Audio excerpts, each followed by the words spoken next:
My name is Will Moss. I'm the CEO of HBCU Connect, and welcome to our event with JPMorgan Chase.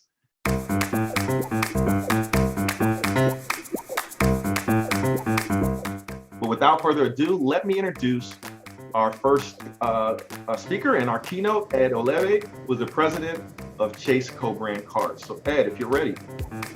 I'm ready. I like credit cards for a few reasons. One, it's a consumer product. It's very relatable, something people care about. Second thing about the card business is it's a financial product. This is something that is actually a tool that helps people live their lives more effectively, more efficiently. And the third reason I like this business is it's steeped in technology. This is a dynamic product. And being in the card business is really about understanding payments and commerce and how the world works and how that's evolving over time. You know, not to brag, but we are number one in the business. We're number one in cards in terms of the amount of money people spend on their cards. We call it sales volume, as well as the total number of loans outstanding associated with those cards. We run a long-term business. We're not sort of judging ourselves quarter by quarter. You have to think of that long game. What are the investments I need to make today to win this game 5 years, 10 years down the road? We have a very unique culture here at Chase, one that sort of thrives with that notion of long-range thinking, of challenging the status quo. Here's how I would describe our culture and kind of like the fundamental building blocks. Number one, integrity. Right? This is a very binary thing. Either you have it or you don't. We talk a lot about this concept of authenticity in Chase. You know, so like when you come to work at Chase, you're not like putting on your Chase suit. You're you. And we want people to be themselves. You know, we're a collaborative culture. You know, when I talk about that long view, it's not about, oh, my project got funded. I'm going to make sure it wins this season. It's going to be on my annual review. I'm going to get my big bonus. And it's me versus you. It's like, look, projects come, projects go, cards come, businesses come and go. But we need to work together as a team over time to win. And probably the most important reason we win is our people.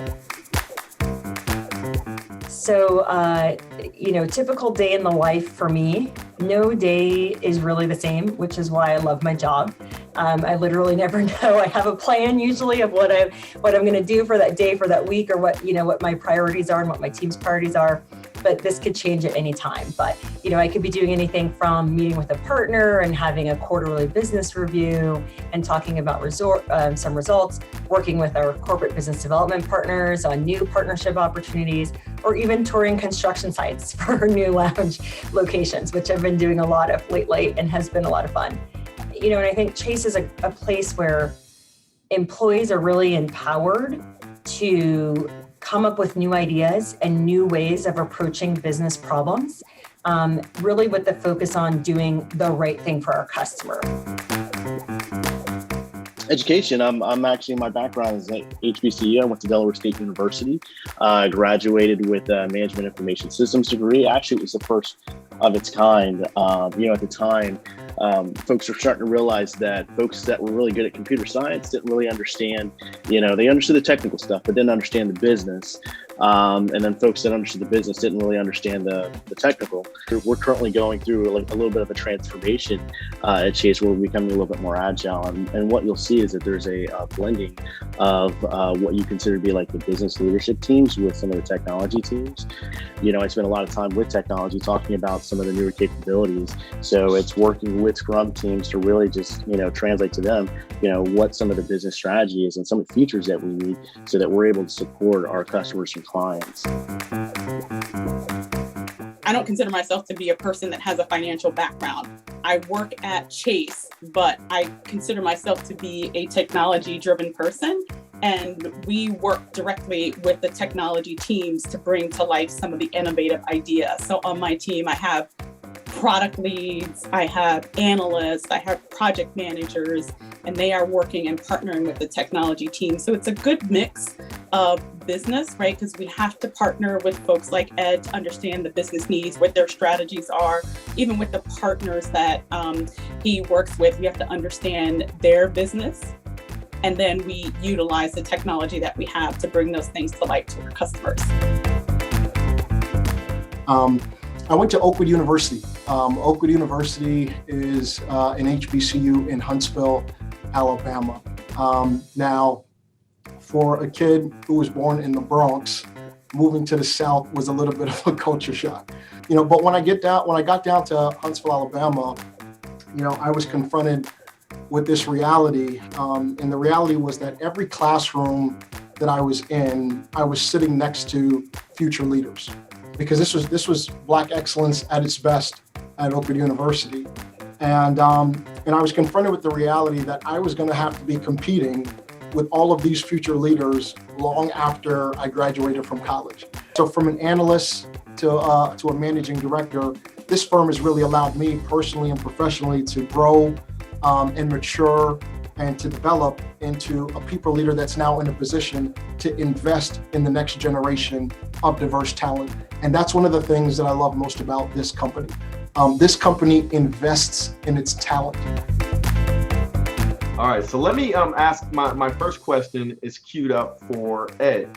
Internally within JPMorgan Chase and with your customers, but how has COVID-19 and the pandemic changed the way that your teams work together and with your clients? It's changed everything. But I think the core of who we are and what we do has remained the same. It made us better, although obviously I wouldn't make the trade. It's a terrible thing that happened, but it's forced us to be resilient and resourceful and creative and work in different ways. I think we really rose to the occasion for our customers, protecting them, protecting our clients, and investing in them. Dana, if there was one thing that you wish you knew before your career at Chase, what would that be? I think when you're an outsider, the company's large, but when you get here, you're like, whoa, this is large. And so I think what that means is, some of the things we were talking about before, which is like the amount of opportunities, mobility, and options for your career. There's literally every type of job at Chase, which is amazing. And I didn't have a full appreciation of that before I joined. So this next one is for Rashaunda. So can you tell us a little bit about your journey, beginning with how you have owned your career at Chase, and what have you done to have the success that you've had? In the role that I had, I was constantly raising my hand for more opportunities, right? So if there was a new project, if there was help for, some new thing that was coming in, right? I constantly raised my hand. But that's you have to be proactive, right? You can't just sit down and keep your head down, get your job done, right? You gotta proactively go for what you want. So Brett, for the candidates out there, what advice can you offer them in the interview process? What I would say is do a little bit of research. I've been impressed a couple of times when I've interviewed some folks and they knew who I was. They knew everything about the company because they were using LinkedIn and a lot of the technology that's available. So, I encourage you to definitely do the research ahead of time because it's definitely more readily available these days. So I'm going to pose this next question to Jason. What things do you look for from candidates that are seeking opportunities in JPMorgan Chase's card services division?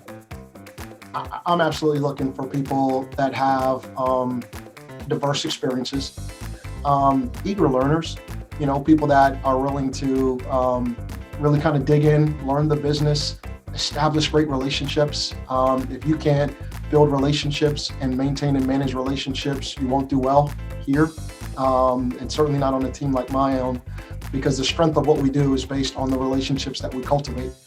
And then I think just like a modicum of like humility and somebody who's sort of self-aware, folks that kind of come in and know it all already. It's kind of like, well, why do you?